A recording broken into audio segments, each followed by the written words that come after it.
Okay, hi everyone. Welcome to my first video of the series.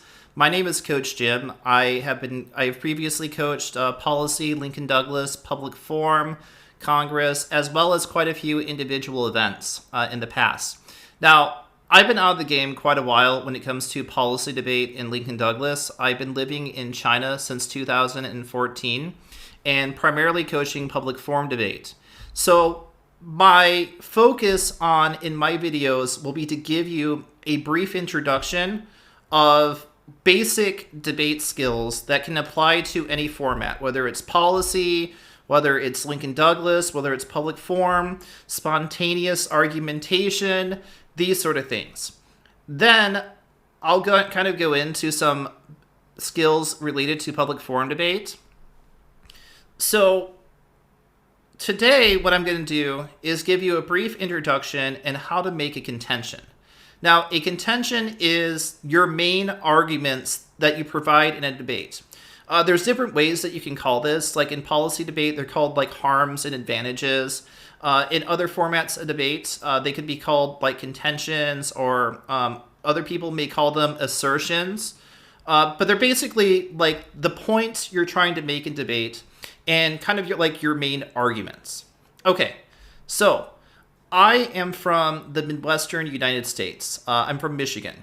And if you know anything about people in the Midwest, we really, really, really like cheese.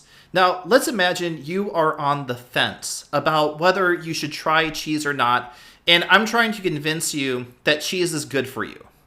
Okay, so if I just come up and I say cheese is good for you and you should eat it, that's not the most persuasive argument that you would ever encounter in your life, right? I probably wouldn't be doing a very good job if I just said that, but I could say cheese has health benefits. Now, the thing about a claim is that it has to be something controversial. It has to be something that people either agree with or they disagree with. Otherwise, it's just a statement of a fact. And you can't really debate about that. Like if I'm like, okay, water is wet. What do you say in the con side? Of course water is wet. Ice is cold. Yeah, it is cold. I'm wearing glasses. These are real glasses. You can't have debates about things that are facts, but you can have debates about things about whether cheese is good for you.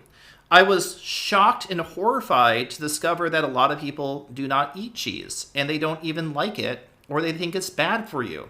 So we could have a debate about this as long as you can provide some sort of evidence. Okay, so I'm going to show you 4 statements, and only one of these is a claim. The first one, my favorite Disney movie is The Lion King because it has my favorite songs. Now, to some of those of you, you may think, oh yeah, that sounds like a claim because I like a different Disney movie.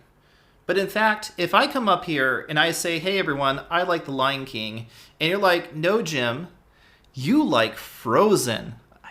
I've never seen Frozen, sorry. But as you can see, that's kind of like an absurd statement because it is a fact that my favorite Disney movie is The Lion King. We can't have a debate about what my favorite movie is. Second one, statistics show that more people are getting college degrees than ever.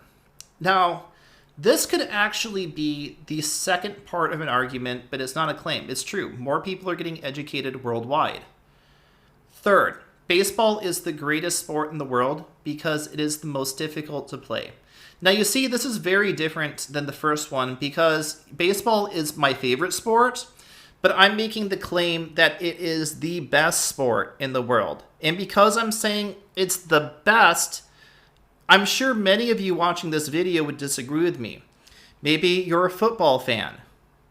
Maybe you're a basketball fan. Maybe you're an ice hockey fan. I like ice hockey a lot, so that's cool too.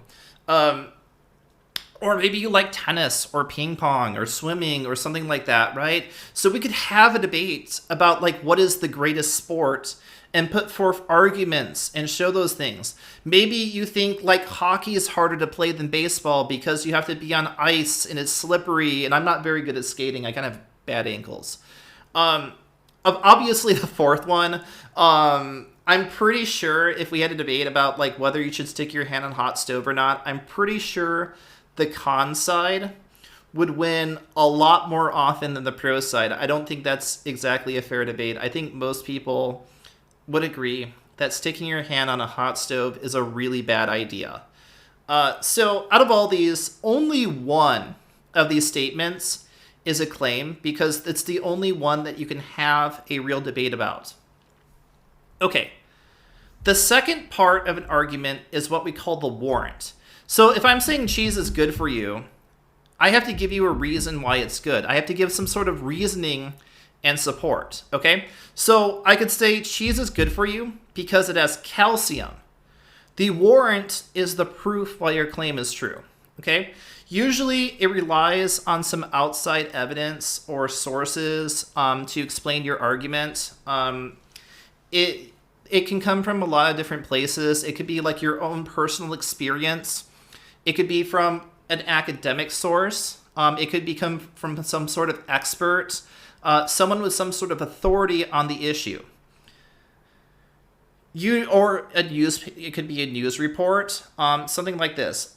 In debate, usually primary sources are better than secondary sources, but still, in a lot of different formats, it really depends on what the norms are in your community and that sort of thing. Obviously, you should never lie about your evidence. And I'll talk a little bit more about evidence standards in a later video. So, the last part is the most important part of the argument. You have to have a claim, you have to have a warrant, and the impact wins you the debate round. Now, in most debate rounds, both sides are going to be correct about something. So the way you can really show your arguments are better than your opponents is by weighing your arguments against them. And I'll talk more about this in my next video.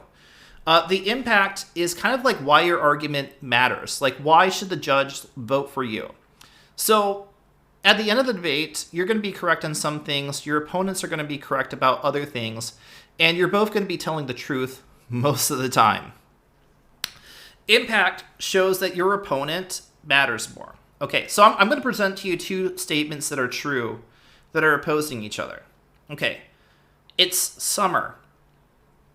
Right now, as I'm recording this video, it's in the middle of June, and it's sunny outside.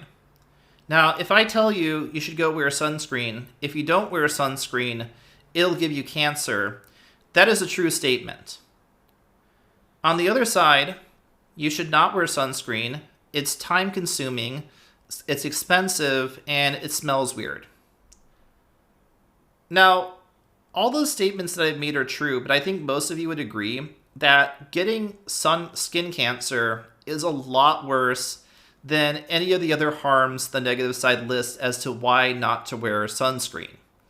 So the last thing I'll note is that you don't have to have an impact for every contention you make, because every contention you make could be kind of like links and internal links into like one big impact. And we call this the terminal impact, which is the biggest impact in your entire case. And you usually see this a lot in like a very utilitarian-centric debate, like policy debate.